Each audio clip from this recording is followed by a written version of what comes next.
Eu converso agora com o Coronel José Vicente Silva, ex-secretário nacional de Segurança Pública. Coronel, boa noite. O país vai sediar os dois mais importantes eventos esportivos do mundo. A criação de regras para o uso dessas armas não letais pode ajudar na manutenção da ordem? É imprescindível depois das grandes demonstrações que nós tivemos, que saiu completamente do padrão que habitualmente as polícias costumam enfrentar com as suas estruturas de choque. Percebeu-se que isso pode ser uma tendência de ter grandes manifestações para as quais a polícia não tem o preparo adequado e uniformizado para todo o país. Os nossos policiais são treinados para o uso dessas armas menos letais, da mesma forma que são treinados para o uso de armas de fogo? Eles estão preparados?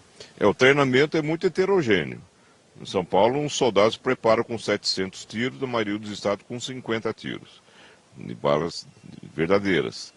As armas não letais também requerem não só um treinamento de academia, como uma reciclagem permanente, não só com as tropas de choque, como outro tipo de policiamento intermediário, como policiamento comunitário, por exemplo, que possa ser requisitado para as grandes manifestações. Muito obrigada, Coronel, pela sua participação no Jornal da Cultura. Nós voltamos ao estúdio. William. Obrigado, Novaes. Você quer comentar alguma coisa? Não, quero, porque assim, o meu desacordo com essa história aí é muito grande. Então eu quero falar, porque, veja, em primeiro lugar, eu não acho que falte uniformidade na ação da Polícia Militar. Ela é bem uniforme no Brasil inteiro. Pancada, brutalidade, violência contra os pobres, principalmente. Então não está faltando padrão, não. A nossa Polícia Militar é bem padronizada porque ela é indevidamente militar. Se a polícia não pode ser militar, se é militar não pode ser polícia. É o inimigo, o militar enfrenta o inimigo. A polícia trata com o cidadão. Na qualidade de suspeito, no máximo, porque quem vai definir culpa é o judiciário. E isso está faltando aqui. Então, eu não acho que tinha que criar grupo nenhum para ver como é que uniformiza a ação da polícia. Já está uniformizada. O que tinha que fazer é criar um grupo para ver como é que nós exterminamos a polícia militar. Como é que a gente acaba com a polícia militar e constrói uma polícia civil com diferentes departamentos e aí um departamento de choque. Dizer que a PM agiu às vezes com extremo rigor não é verdade. Aquilo não era rigor. Aquilo era uma ação absolutamente brutal. Você está propondo criar uma nova polícia ou tirar a polícia da rua? Não. Criar uma nova polícia. É evidente que tem que ter uma polícia na rua. Nenhum estado pode viver sem uma polícia na rua. Mas uma polícia não militar. Uma polícia sem a hierarquia militar, sem o treinamento militar. Porque, veja, isso foi um resquício da ditadura. Ficamos com uma polícia militar porque a ditadura paisano-militar, esse é o detalhe.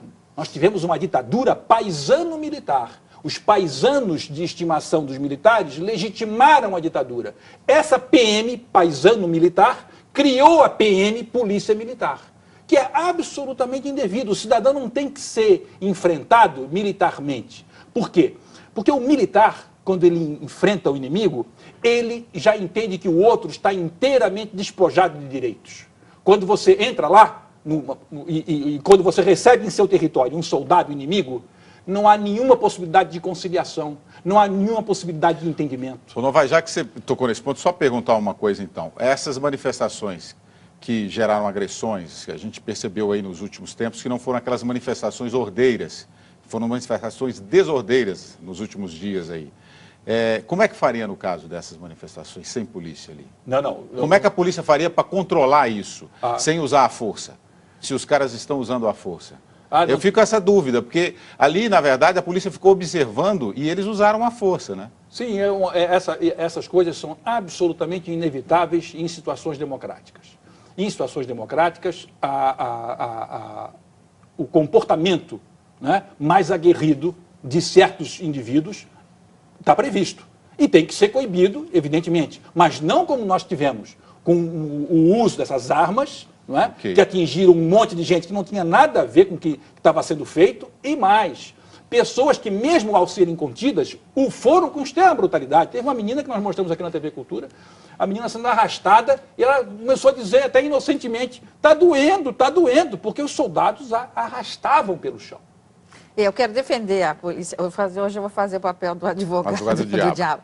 Então, eu quero defender um pouco a polícia militar. Talvez não, a polícia militar não teve o preparo necessário para conviver com esse tipo de situação. Nem nós, né, sabíamos como era uma manifestação pacífica.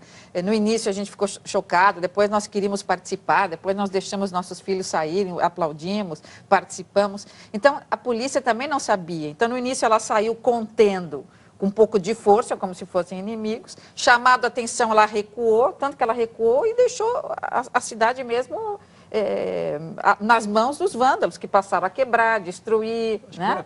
Ou seja, o que demonstra que a Polícia Militar não teve o treinamento esse que você gostaria que ela tivesse. Não, eu não estou pedindo treinamento para a Polícia Militar, não. Estou pedindo a dissolução dela. Porque, veja bem, não é verdade que eles não sabiam isso. Sabiam sim, quando eles enfrentaram as passeatas pela anistia, quando eles enfrentaram as passeatas pela contra-caristia no Brasil, nos anos 70 e 80. Tempos, mas era a mesma polícia. Eles enfrentaram do mesmo jeito que eles enfrentaram agora. Ou seja, eles não só sabiam o que estavam fazendo, como mantiveram o aprendizado durante décadas. Então o treinamento ficou sendo o mesmo, quando o treinamento deveria ser diferente. Mas não tem como treinar diferente uma polícia que é militar. Ela vai sempre enfrentar os outros como inimigos. Ela não vai ver o outro como cidadão. Isso é claro como um céu azul. Não há possibilidade nenhuma. O que nós temos que ter é assim, o que sentido faz? A pessoa, quando você liga para lá e diz assim, ó, estou com um sujeito ouvindo música aqui do meu lado me perturbando. Que sentido faz? Que a pessoa que te atende lá, esse chamado, seja a mesma, da mesma corporação Polícia Militar, do que aquela que vai enfrentar um assalto a banco. Não faz sentido você ter essa corporação. Isso só interessa a quem? A cúpula da polícia. E eles recuaram agora, sabe por quê? Porque a opinião pública fez recuar, porque agora tem eleição daqui a um ano.